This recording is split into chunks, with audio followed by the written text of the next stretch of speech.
You ever had someone so drunk on power that they actually think they own your house? Yeah, that's my HOA Karen. One day, she decided I was violating community integrity and actually tried to evict me from my own property. What she didn't expect was a judge's reaction. And trust me, it was absolutely priceless. Before we get started, I've got a quick question for you. Drop a comment with your location and the time where you are. I'd love to see where in the world you're tuning in from. All right, so here's how the circus started. My name's Ethan, and I live in a quiet, mid-sized suburban neighborhood. You know, cookie-cutter homes, manicured lawns, an HOA that treats every mailbox like a military checkpoint. I moved here 5 years ago after getting promoted at my job in logistics. I bought a decent house, nothing crazy, just a comfortable 2-story with a good backyard and a front porch where I could finally relax after years of renting. The HOA president when I moved in was this lady named Karen Whitmore. Classic Karen, always in khakis, oversized sunglasses, and a permanent expression like she just smelled expired milk. She drove one of those golf carts plastered with HOA enforcement stickers like it was a badge of honor. At first, things were okay. I followed the rules, paid the dues, kept my place clean. But Karen, she always found something. First, it was my trash bins being visible from the street. Then, it was my grass being a shade too tall. Once she even sent me a notice because my garden hose wasn't coiled properly. I wish I was joking. Anyway, about 6 months ago, I decided to rent out my basement to a friend of mine, Jake, a fellow veteran who'd fallen on tough times after a back injury. He was quiet, respectful, and paid rent on time. We even checked the HOA handbook together. Nothing in there about renting a portion of your property to a tenant, but apparently Karen thought otherwise. 3 weeks after Jake moved in, I found a bright orange envelope taped to my front door. It read, "Notice of community violation, unauthorized tenancy. You have 14 days to remove all occupants or face eviction proceedings. Eviction from my own house." I laughed at first. I thought it was a mistake, but then I got an email from Karen herself. "Ethan, as per HOA guidelines, no home may be used as a multi-residential dwelling. Your actions are a direct violation of our community agreement. You have 2 weeks to comply or vacate. Vacate my own home." I responded immediately. Karen, my friend, is renting a finished basement, not a separate unit. I live here.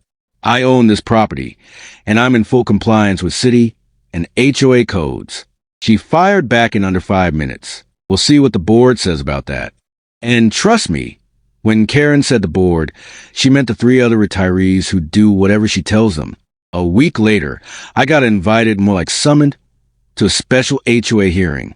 When I showed up, Karen was sitting behind a folding table, like she was presiding over the Supreme Court. She had her little binder, a cup of coffee, and this smug looked like she'd already won. "Mr. Brooks," she said, "we've reviewed your case and determined your property use is non-compliant with community standards.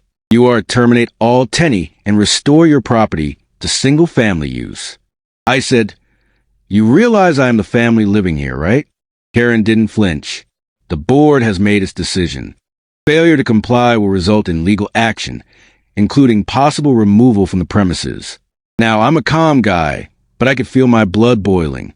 They were talking about removing me from my own house, one I paid every mortgage payment on. So I smiled and said, "Okay, Karen, you do what you have to do, but make sure your paperwork's perfect." Because what she didn't know was I record everything. Every email, every text, every letter, every meeting. And oh boy, was I about to need them. 2 weeks later, I get another envelope. Only this time, it's official-looking certified mail. Inside was a stack of papers. HOA versus Ethan Brooks petition for eviction. I had to read it twice. They'd actually filed it in county court. They accused me of violating community housing codes, devaluing property values, and my favorite part, endangering community's integrity. Endangering integrity. My buddy Jake works nights at the fire department and spends his weekends fixing bikes for neighborhood kids. Some menace, huh? So I hired an attorney, Melissa Kane, smart, sharp, and with a zero-tolerance policy for nonsense. When I told her the story, she actually laughed. They're trying to evict a homeowner from his own home. Oh, this will be fun. She filed a motion to dismiss immediately and requested a formal hearing. The day of the hearing, I walked into court wearing my best suit.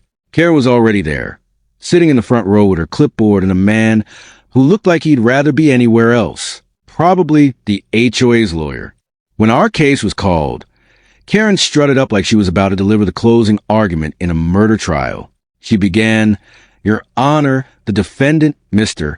Brooks, is in direct violation of our community covenants by operating a multi-tenant dwelling," which the judge interrupted. "Hold on. You're saying you're trying to evict a homeowner who owns his property outright?" Karen blinked. "Yes, Your Honor. His actions breach our HOA bylaws." The judge leaned back, eyebrows raised. "Does your HOA have authority to enforce evictions?" Her lawyer stepped in, fumbling. "Your Honor, while not typical, our association has a right to enforce compliance through legal remedy." The judge sighed. "And that legal remedy is not eviction. That's a landlord-tenant issue, not an HOA matter." I could barely keep a straight face. Then Melissa stood up, calm and confident. "Your Honor, my client's property usage complies with both city ordinances and the recorded HOA covenants. There's no clause restricting internal tenancy. Furthermore, we have evidence of harassment and malicious enforcement by the HOA president." Karen's lawyer tried to object, but Melissa handed the judge a fat folder. Emails, notices, photos, the whole timeline. The judge flipped through it, pausing at one of Karen's emails, the one where she literally said, "We'll make him wish he never moved here." The courtroom went silent. The judge looked over his glasses at Karen. "Mrs. Whitmore, did you write this?" Karen stammered. "I was taken out of context." The judge put down the folder and said, "I think I've heard enough." He turned to me. "Mr. Brooks, you're free to continue living in your home. This case is dismissed with prejudice. And as for the HOA," he looked back at Karen, "consider this a warning. Harassing homeowners with baseless claims can result in legal consequences. Do I make myself clear?" Karen nodded silently, face red as a stop sign. After court, Karen stormed out without saying a word. I was feeling pretty good, but Melissa wasn't done yet. She said, "We're filing a counterclaim for harassment and defamation. Let's make sure this doesn't happen again." We did, and within weeks, the HOA's board called an emergency election to remove Karen as president. Turns out, I wasn't the only one sick of her power trips. By the end of the month, she was gone, replaced by a much friendlier guy named Tom, who came by my house with donuts and an apology letter. He said, "We're so sorry for how things went down. We want to make this right." And get this, they actually voted to reimburse me for all my legal fees. But the best moment came 2 weeks later, when I was sitting on my porch and saw Karen drive by. She slowed down, glaring at me from her new beat-up sedan. So I raised my coffee mug and said, "Morning, Karen," still running in the neighborhood.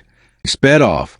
Then the HOA has been calm. We even host small BBQs, pool parties, and community nights, something that never happened under her rule. Jake still rents the basement, and the neighbors love him.